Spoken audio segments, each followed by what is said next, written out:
An Extraordinary Egg by Leo Lionni.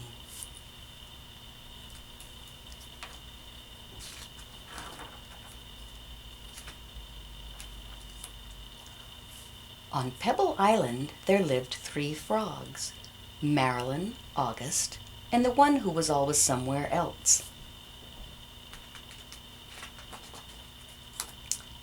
That one's name was Jessica. Jessica was full of wonder. She would go on long walks way to the other side of Pebble Island and return at the end of the day shouting, "Look what I found!" And even if it was nothing but an ordinary little pebble, she would say, "Isn't it extraordinary?" But Marilyn and August were never impressed. One day, in a mound of stones, she found one that stood out from all the others. It was perfect, white like the snow and round like the full moon on a midsummer night. Even though it was almost as big as she was, Jessica decided to bring it home. "I wonder what Marilyn and August will say when they see this," she thought, as she rolled the beautiful stone to the small inlet where the 3 of them lived.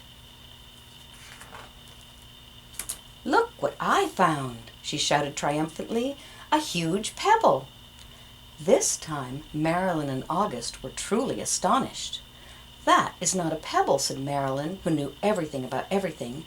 "It's an egg, a chicken egg." "A chicken egg? How do you know it's a chicken egg?" asked Jessica, who had never even heard of chickens. Marilyn smiled. "There are some things you just know." A few days later, the frogs heard a strange noise coming from the egg. They watched in amazement as the egg cracked, and out crawled a long, scaly creature that walked on 4 legs. "See," exclaimed Marilyn, "I was right. It is a chicken."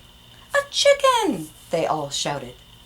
The chicken took a deep breath, grunted, gave each of the frogs a look, and said in a small, raspy voice, "Where's the water?" "Straight ahead!" the frogs cried out excitedly. The chicken threw herself into the water, and the frogs dove in after her. To their surprise, the chicken was a good swimmer, and fast, too. She showed them new ways to float and paddle. They had a wonderful time together, and played from sun up to sundown. And so it went for many days. Then one day, when Jessica was somewhere else, August and Marilyn saw a commotion in the water below them. Someone was in trouble. Quickly, the chicken dove into the dark pool. August and Marilyn were frightened.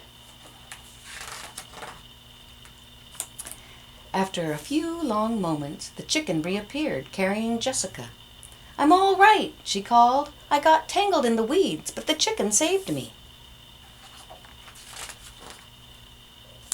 From that day on, Jessica and her rescuer were inseparable friends. Wherever Jessica went, the chicken went too. They traveled all over the island. They went to Jessica's secret thinking place, and to the Great Pebble Monument. One day they went to a place where Jessica had never been before. A red and blue bird flew down from a tree. "Oh, there you are!" it exclaimed when it saw the chicken. "Your mother has been looking all over for you. Come, I'll take you to her." They followed the bird for a very long time. They walked and they walked. They walked under the warm sun and the cool moon. And then they came upon the most extraordinary creature they had ever seen. It was asleep, but when it heard the little chicken shout, "Mother!" it slowly opened one eye and smiled an enormous smile, and in a voice as gentle as the whispering grass said, "Come here, my sweet little alligator." And the little chicken climbed happily onto her mother's nose. "Now it's time for me to go," said Jessica. "I'll miss you very much, little chicken. Come visit us soon, and bring your mother, too." Jessica couldn't wait to tell Marilyn and August what had happened. As she neared the inlet, she shouted, "Guess what I found!" And she told them all about it. "And do you know what the mother chicken said to her baby?" Jessica asked. "She called her my sweet little alligator." "Alligator," said Marilyn. "What a silly thing to say!" And the three frogs couldn't stop laughing.